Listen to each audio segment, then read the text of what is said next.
Retro so fresh. Ball plays clicking, the whole block is with it. Up a lot on the table, now we coming to get it. The shook one's gone, we too Brooklyn strong. Can't stop, won't stop from the Brooklyn block. There you go. There you go.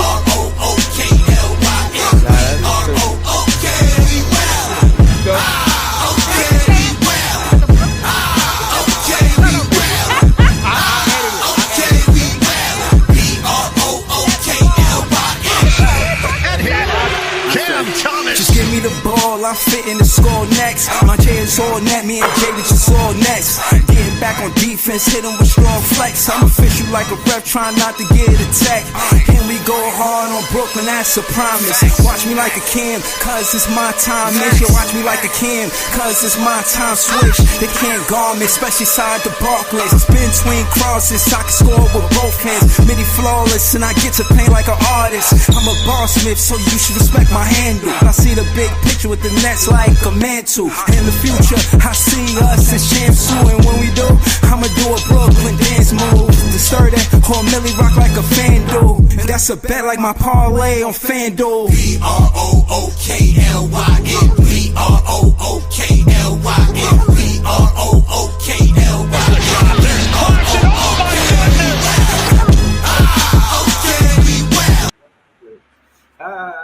Okay, we wildin'. Okay, we wildin'. B-R-O-O-K-L-Y-N. Yo, this Big Fan brings you with the Brooklyn Nets vlog. Wish me a happy birthday. Listen, man, we out here, man. Best Fans is the best fan. Brooklyn Nets just dropped some new content today. So I want to, you know what I'm saying? Let y'all know that they dropped some content. We gonna look into it. This is the draft. What up, Quest One? Yeah, I seen him cooking cat.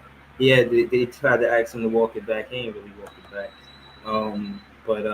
Yeah, Cat is gonna receive a lot of criticism because it's not just that, you know, he came to the team and they didn't get to the finals.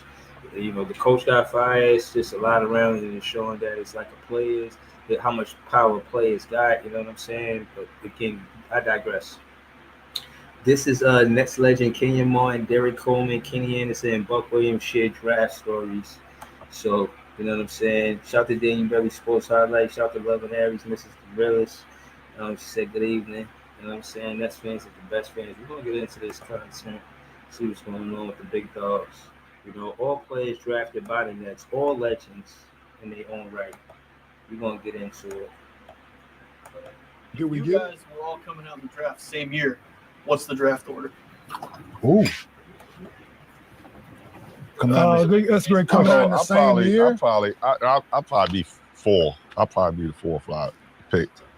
I'll probably be 4, and then y'all can fight it out because everybody go big. Everybody big. We got to get big. So I know a guard, point guard. I'm be 4th pick. So it's down. So Derek, what do you think? What do you think, D? Where you go? Oh, you know me, I'm the one. Don't change with me. I knew he was gonna say that. I knew he would say that. I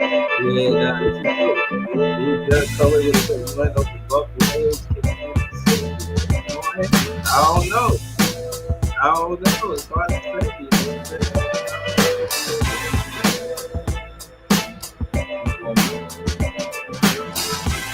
I do it like this for that way, you know what I mean?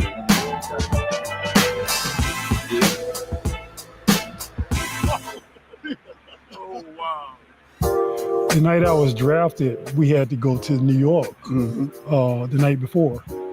And that morning we was going to leave for the draft. And Lawrence Bryan, he was the commissioner at the time. I missed my flight, dude, to the draft. Wow. I wasn't even at the draft. I'm surprised you even got drafted. I wasn't even at the draft. My agent at the time had scheduled a flight in the morning. I don't know how I missed that most important flight of my life. Yeah, but I overslept and I was not at the draft.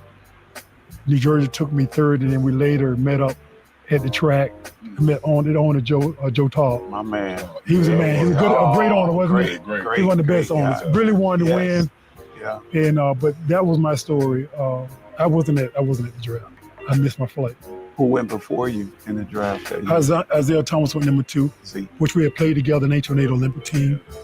And a great Mark McGuire, number one to Dallas. Man. Mark had a big game, man. What? He had a big game. Come on. Those 3 underclassmen. Yeah.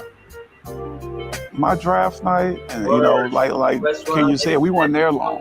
You know, With the first pick in the 1990 NBA draft, the New Jersey Nets select Derek Coleman from Syracuse. Derek Coleman with the number 1 pick. Yeah. most important thing for me, draft night again, accomplishing everything that we set out, you know what I'm saying, to do and to fulfill that dream. For me, coming from Mobile, Alabama to Detroit, you know, to be called number 1 in the draft, and again with your family and your friends and everybody's there, man, it was special, you know, definitely. With the second pick in the 1991 NBA draft, the New Jersey Nets select Kenny Anderson from Georgia Tech. Oh my, Kenny Anderson, the local product from New. See, that's what we wanted. We wanted Derek. You see how they had 1 and 2. That was back then. You see that? That's what we was clamoring for as fans, as Nets fans, hoping that we get the 1 or 2 this year, and you know what I mean, 2, just the same way this happened in this draft. But in this situation, history doesn't repeat itself. Yeah, we're gonna go to the concert. Let's get to it. New York City will stay. I got drafted number 2 in 1991. I thought I was going to go to Sacramento. They had the 3rd pick because I visit them and I visit Charlotte. Charlotte had the 1. It was Charlotte, New Jersey, Sacramento. Reynolds was the GM. He was like, I was going. So when the Nets drafted me that night, I was so excited because I didn't know. They came, Joe Todd. Ticket sales. Yeah. It just came, and I was so excited. My mom was there, everybody. And right down the road, you know, Madison Square Garden, I'm like 30 minutes from there. Grew up, Left Rack City, Queens. So I was just excited, man. Yeah, he was mad at me. Yeah, because let me tell wait. So he wanted Billy Owens, which I understand. Or Steve Smith. Steve Smith. I understand. Either so way, he didn't want lose. me. Either way. Yeah, so he didn't want me. I It understood wasn't that I didn't want to. Oh my Truth God. coming out. The truth started coming out. You said I didn't want to. Really? No, I was a little discouraged. I was like, you know. You didn't want the point guard? Yeah. Well, Yeah, I like that they could do this and have this back and forth between each other and on some cool shit. This is dope. we had Mookie Blaze. Yeah, see, that's what I had. You know what I'm saying? So when they asked me, Yeah. you know, they pull you in the room. They're Yeah. like, okay, Yeah. well, Derek, who you think we should get in the draft? Yeah. So again, I grew up playing with Steve Smith all Yeah. my life since we were kids. Yeah. I just played 3 years with Billy Owens. So I said, I can't lose, around One the of them- table. one of them Either way, No, I understand. around the table. This is what I'm saying. They pulled the room and asked them who they wanted in the draft, even though they ain't picked the player. You know, they didn't pick Kenny Anderson. I still think it's interesting, you know, that they ask the players who we should draft, even if they don't take their actual suggestion, but just to ask them to listen and see what, you know what I mean, how they feel about it. I think it's dope. I think it's good. But we're gonna get back to the content. Hey, I'll tell you something. We talking about it, but Derek Coleman, the best player I ever played with in my life. Yeah, man. Thank you, bro. Boy, The best. But he stayed mad at me, man. So Yeah. we go to the draft. I have to introduce him Yeah. at the draft. Now I'm mad because I'm like, y'all told me y'all was gonna Yeah. take Steve Yeah, Smith for so Billy he- Owens, yeah. and y'all took Kenny. Yeah. So they come in the hallway. They looking for me. I'm still in the hallway because Yeah. I'm pissed. Yeah.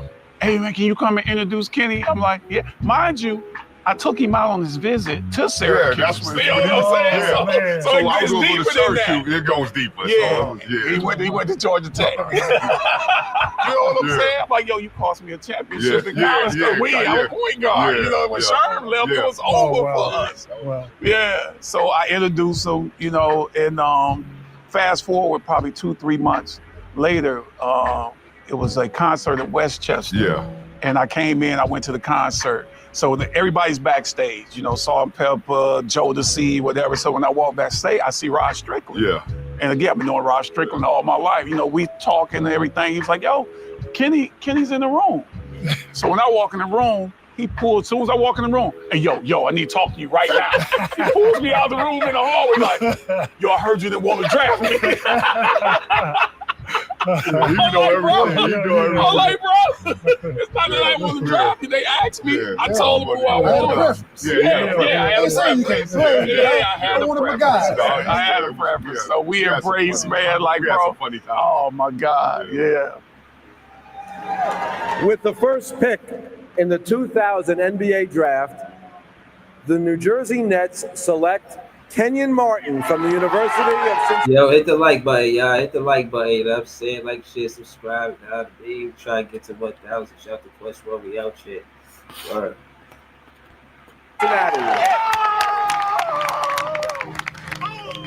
My draft night was a combination of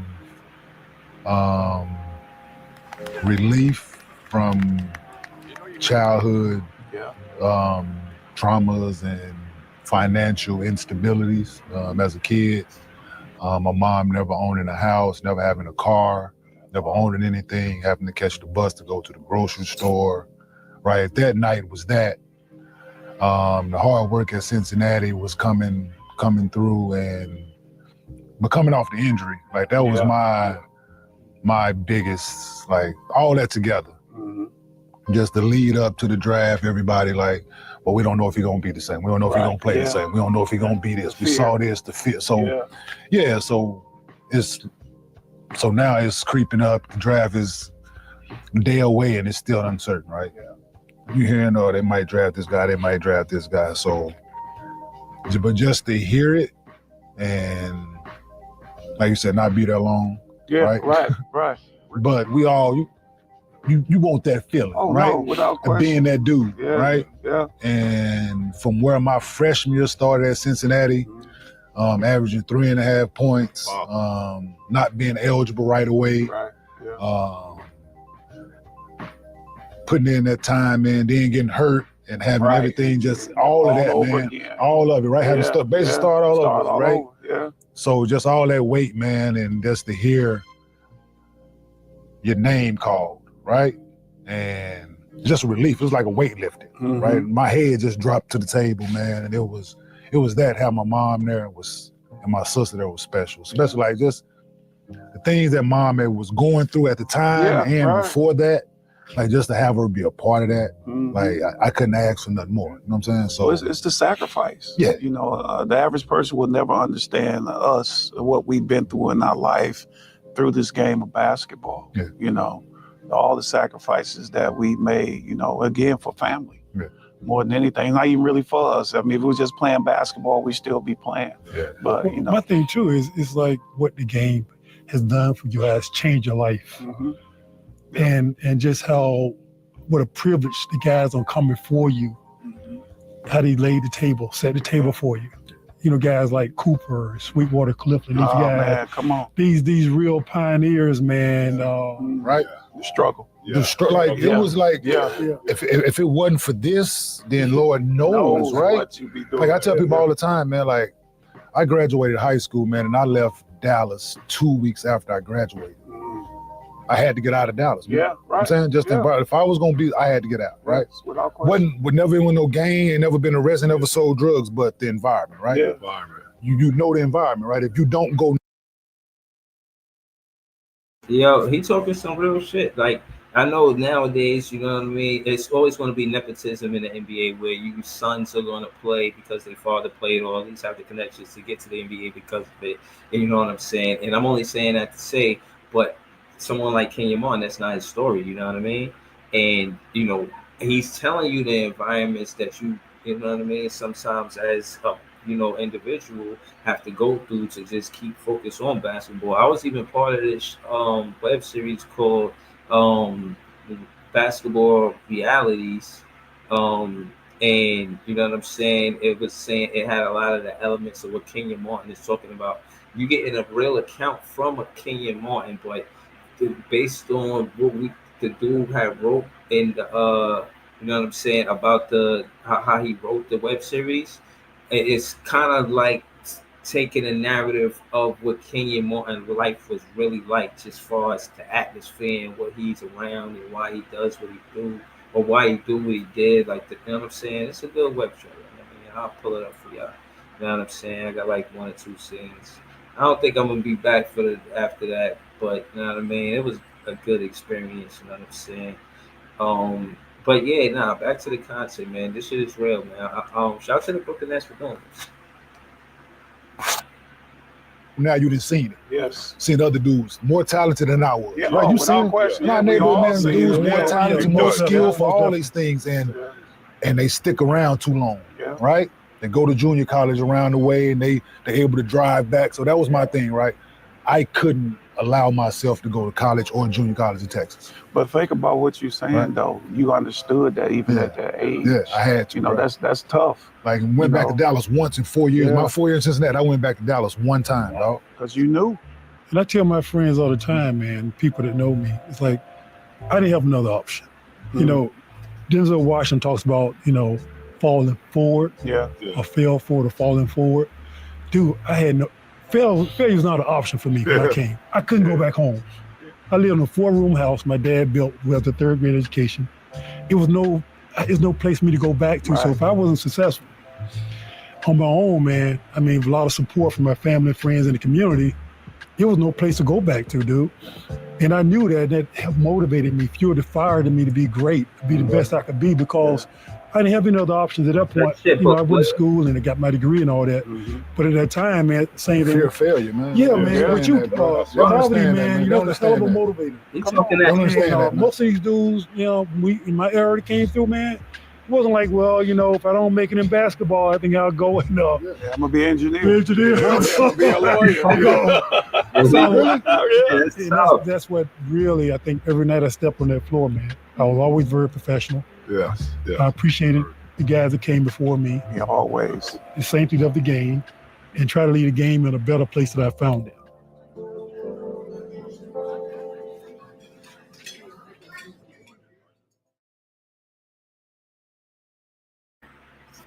Yo, thank you, man. I love you. Yo, I'm on live right now too, man. They hear me talking to you and shit, man. Hey, yo, shout out to Trey, man. What up?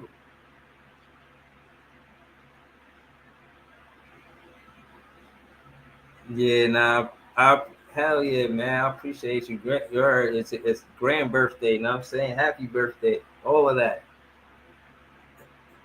Facts.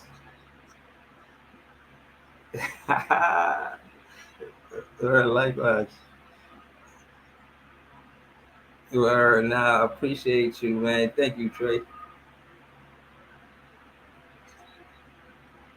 I appreciate you. All right, later. That was Trey, you know what I'm saying? Call me, it was a birthday call. I interviewed Trey like twice. He got a clothing line called B2B.I.T.A. You can find it on Instagram. You know what I'm saying? He sell merch. You know what I'm saying? The hats that y'all see me wearing in the videos, the Born in the Apple, that's a Beta hat. You feel me? He did that. That's like one of my favorite hats. I always wear that hat. But yeah, you know what I'm saying? That Next Legend, yo, that was dope, bro. I thought that all of them were talking about their background and how they got to the NBA and how it really wasn't nothing to go back to, and it wasn't necessary. You know what I'm saying? It was necessary that they, you know what I mean, played hard and fueled, like you said, it fueled him. You know what I mean? And this is what I'm saying about these players back then that made them great. It fueled them to play as hard as they could because there's nothing to go back to. It was either going forward and I can't look back. When you play with that kind of realness, you're gonna. There's greatness is in that. Greatness is there. You know what I'm saying? Greatness is there when you play with that realness. You know what I mean? Greatness is in that neighborhood. You know what I'm saying? But yeah, you know, that's how I feel. You know. All right. But yeah. Now, the other thing that I wanted to talk about is the rookie contracts. You know what I'm saying? Rookies, they get 4 years and the point of me having this conversation is who contracts match up and what are the expectations. You know what I'm saying? You know, what are the expectations for them in these contracts? You know, so I just wanted to look a little further into this to see what the window is supposed to look like in that time span. You feel what I'm saying? We talking 4 years. You know, NBA rookies selected in the first round of the NBA draft, picks 1 through 30, are signed to a 4-year rookie scale contract. This 4-year rookie contract is 2 guaranteed years, with the final 2 years as a team option. The rookie salary is set by the total amount of salary cap, with each player getting wages based on a preset amount for their draft slot. The average salary at NBA rookie is, you know what I mean? That's the money, right? Now, I'm saying that to say, I'll make sure y'all can see it. You know what I mean? Clearly. But I'm saying all that to say, 4 years. I want y'all to pay more attention to this. 4 years. In the 4 years time with the Brooklyn Nets are not trying to develop these players for 4 years to see what they're going to do, in my opinion. In 2 years, this first year, kind of like we're going to play and develop in this first year. Second year, they want to see him make that leap. I think the Brooklyn Nets is going to expect these rookies to make a leap in that second year. The first year is going to be heavy on player development.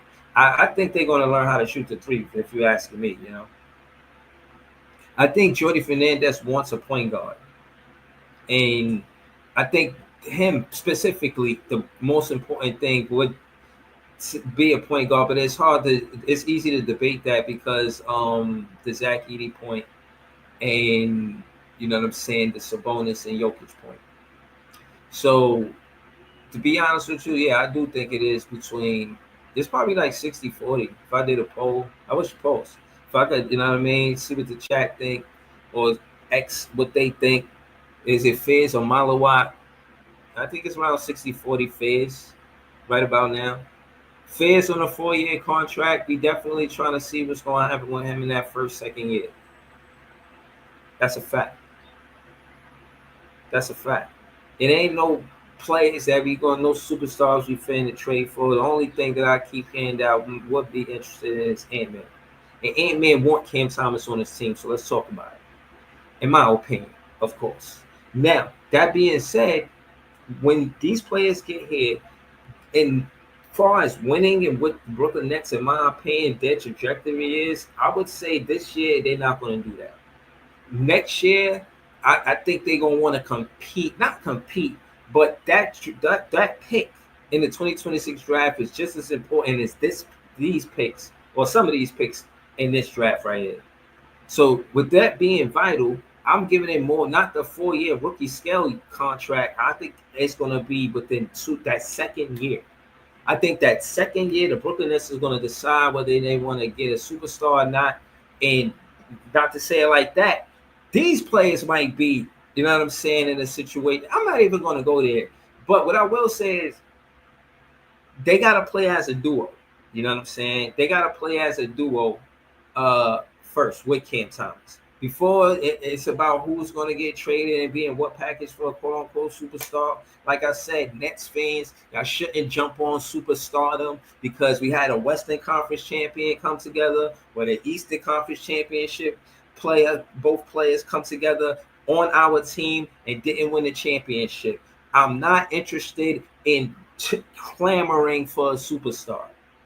Build your own superstar from the draft.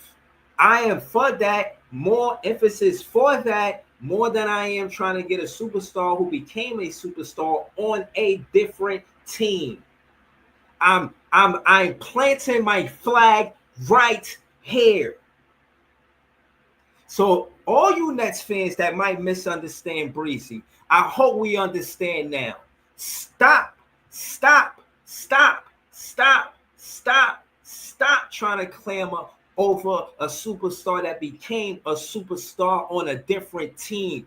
Put heavy emphasis on creating a superstar with this team. Trust Jordi Fernandez. Trust what he got going. Trust the coaching staff. Trust the process. Trust the rebuilding process. We're not going to get a hero. Clark Kent is not Superman. It's a movie. What do y'all want, a Superman or a superhero? Nah, get it out the mud like Brooklyn's supposed to. I'm tired of this. Talking about y'all tired. I'm tired. Build your own superstar from this team. Buck Williams, Kenny Martin, Kenny Anderson. Huh? What we talking about, man? What we talking about, man? Derek Coleman? What's going on, man? Reach Richard in the chat. Every superstar failed this besides Kid. What? Exactly. Exactly. We gotta, no pun intended, turn a new leaf. Listen, I look at it for what it's worth. When it comes down to the coaching, it matters. The Knicks, a lot of fans feel like Knicks fans feel like they lost because of coaching. They feel like they should have won that series, but didn't because of coaching. Coaches can make superstars. Coaches can ignore superstars and leave them at the end of the bench. Even if they score 3 40-point games in a row, back to back to back.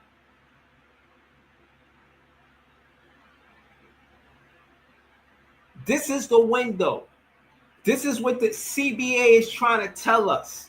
You got 4 years to develop these players into whether you're going to keep them or not, extend them and see if they a team that's going to compete. Ain't no buying no championships. And even when you try, it don't even work. Stop playing with me, man. It's Big Fan Breezy. Like, share, comment, subscribe. It is what it is. Now, when it comes down to and the last part of it, the window. The window is important because they're gonna have the opportunity. Jordy Fernandez is gonna give the 8th pick or whatever player we draft minutes. They're gonna get the opportunity to develop a catch and shoot 3. Jordy Fernandez is one of the better coaches in this lottery. Tell me I'm lying. You ain't gonna tell me that. Jason Kidd, I give you that. Okay. Who else? Brian Keefe from the Wizards. He better than Jordy Fernandez. I mean, I'm not even fitting to do this, man. I'm just saying he's one of the better coaches in the lottery, and he's gonna play develop one of these drafted players to a 2-way player or a star. To a 2-way player or a star. Y'all heard what I said, man. So again, man, shout to the Brooklyn Nets for what y'all did for the Legends, man. That was beautiful, man. That was beautiful. Oh man, shout to Reese Richard, man. I never seen you in the chat. It's the first time I seen you in the chat, man. Subscribe to the page. You just talking basketball, man. Now, what you will want typically the best example is Jalen Williams. You know what I'm saying? Jalen Williams, he's somebody within this 4-year rookie skill contract. Get busy. Part of the reason that they going to the finals. You know, tonight I think he's gonna have a big game, to keep it real with you. I think he's gonna be hoping for real. Word. So, anyways, I think he like in his 2nd year of his contract. Like, he's a good example. So I'm gonna go to his contract. We're gonna talk about that, and then I'm saying I'm about to, go watch the game. I'm not doing no play-by-play like that. But I'll be back for the recap. Pull up for the recap, But yeah, I want y'all to see this. Guys, let me show you the contract he got. Show you what he got going on. So y'all understand what I'm trying to say. This is what you would call a successful draft. This is what happens. You draft a player like that. You know what I'm saying? He wasn't the eighth pick. You know, let me say that. He wasn't the eighth pick. He was the 12th pick. Jalen, I'm showing y'all to say that this is what a successful draft looked like. He's 24. The average is 21, 5, and 5. 48% from the field. That's shot 50%. Right? Excuse me. And look, versus the team he's going against, he do work. He scored 24 versus. Oh, the average is 19 versus Indiana. He hoop. He's 25% versus Indiana. If he heat up for 3, Jalen Wilson might get 30. I'm just showing y'all this, but this got nothing to do. Don't take my, just. I'm not even talking betting. Like, don't do that because of big favorites. But y'all, you know what I mean? I hope y'all win y'all parlays, man. I hope I win my parlay. Word. Let me see. I'm trying to show y'all something real quick. All right, cool. He been with them for 3 seasons. See what I'm saying? That first season, he got what? How many minutes did he get? He got 30 minutes a game. Now, I'm not going to go into the stats, how many he scored the ball and all of that. I'm showing you we got to study. We have to study the GM. We have to, bro. We got to study Sam Presti. We got to see what he did. He got a 12th pick. That 12th pick played 75 games and started 62 games. He got 30 minutes a game. He shot 10 field goals a game. And every season, it went up based contingent on him being productive at what he does. He's kept a 50% for the most part. For the career, is 50%. I want y'all to see this. I'm saying that to say the 30 minutes says a lot. You're giving them opportunity to be out there, giving them opportunity to actually score the ball and do what it is for him to develop into the player that you want him to be. You develop your stars. You don't trade them. OKC, because of the Harden trade, understand that. They the ones who, that's why it's not that they keep and draft. They keep it close because of what hurt them, bro. What hurt them giving up Harden. You can tell Sam Presti has learned his lesson. Jalen Williams is proof that he's learned his lesson. Jalen Williams went later in the draft than James Harden. And he's what James Harden would have been had he never left the OKC Thunder. That's who Jalen Williams is. That's who he is, bro. That's who Jalen Williams is, bro. And of course, if he went to his own team, he would do more. But that ain't the point. The point is he's staying with OKC. He's going to be part of the big 3. They big 3. They tough. Listen, in 3 seasons, 62 games started, 75 games played. So he came off the bench for 7 games. The next season, 71 games started, 71 games played. He missed 11 games. That's almost an Iron Man. You feel what I'm saying? 62, 69 in last season. And what? He started all 69, healthy the entire season. This is exactly the player you want to draft. This is what you consider a successful draft. They did this with the 12th pick. We can do some of the same with the 8th pick. That's a fact. Word. But yeah, you know what I'm saying? But yeah, that's what I think is essential about drafting. You know what I'm saying? And that's why, Sam Presti get all of that attention for what he did in the draft. Which was well deserved, you know what I mean? But Jalen Wilson is Jalen Williams is a great player, man. You know what I'm saying? So again, you gotta give these players minutes.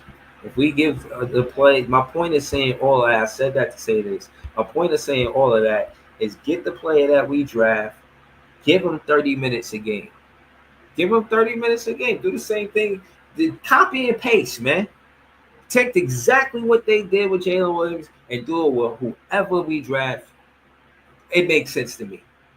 That's what I'm trying to say. You feel what I'm saying? But this first game in OKC, it's hard to say that Pacers are going to win this game. This shit's tough.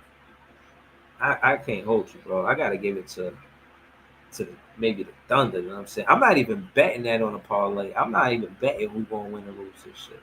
I just think it's gonna be close. I don't see OKC blowing them out. Like they probably I don't see they got good defense and I can see them hindering the paces somewhat. But Rick Carlisle's a good coach. That part. You know what I'm saying?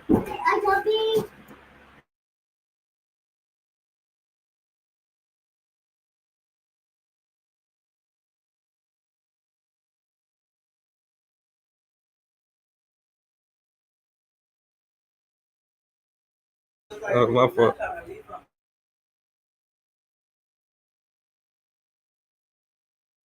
Yeah, no, hold on.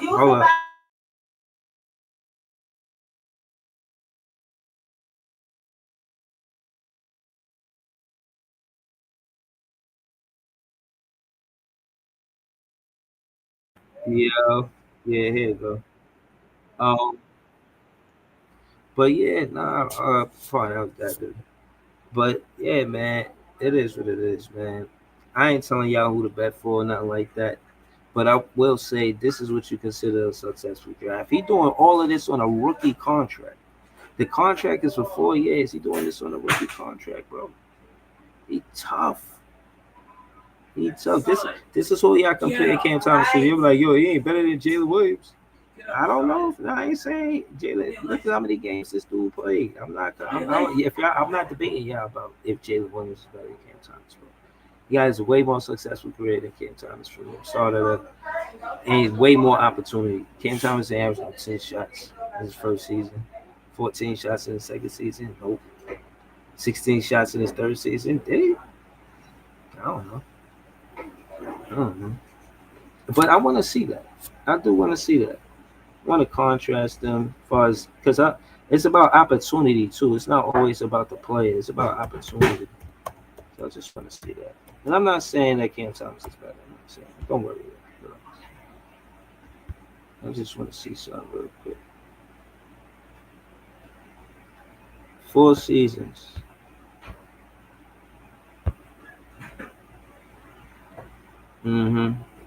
See what I'm saying? You see the difference? 67 games played. Got 17 minutes. 17 minutes to 30 minutes. Jalen Williams, he had 10 shots a game. Cam Thomas got 7.5 shots a game. Feel what I'm saying? It's just different, bro. He did not get the same opportunity. They did not invest in Cam Thomas in those first 2 seasons. It's obvious to see. They barely gave him more shots. They gave him less minutes in that second season. It's terrible, man. And then he was supposed to, you know what I'm saying? That third season is supposed to be all of that. And he did get 18 shots, which is close to what Jalen Williams was doing. But, you know, it's a dramatic jump. 6 out of those 18 shots, he shot 6 3-pointers. Not impressive. Not part of the game that I like more about Cam Thomas. I like that he keeping the mid-range alive. I heard something how they were saying that Shea, Gilgeous Alexander keeping the mid-range alive, and you know what I'm saying? That's the NBA, saving the NBA. But Cam Thomas, he in that too. You know what I'm saying? He definitely got the mid-range in his bag. Word. Shout to Lucky T in the building. Shout to Leaf in the building. Word. But yeah, I just pulled up to say that, you know what I'm saying? I'm gonna pull up for the recap. You know, it's a lot of emotion right now, you know what I'm saying? It's my birthday. But yeah, man, I love y'all, man. Nets fans is the best fans. Give it y'all later. Peace.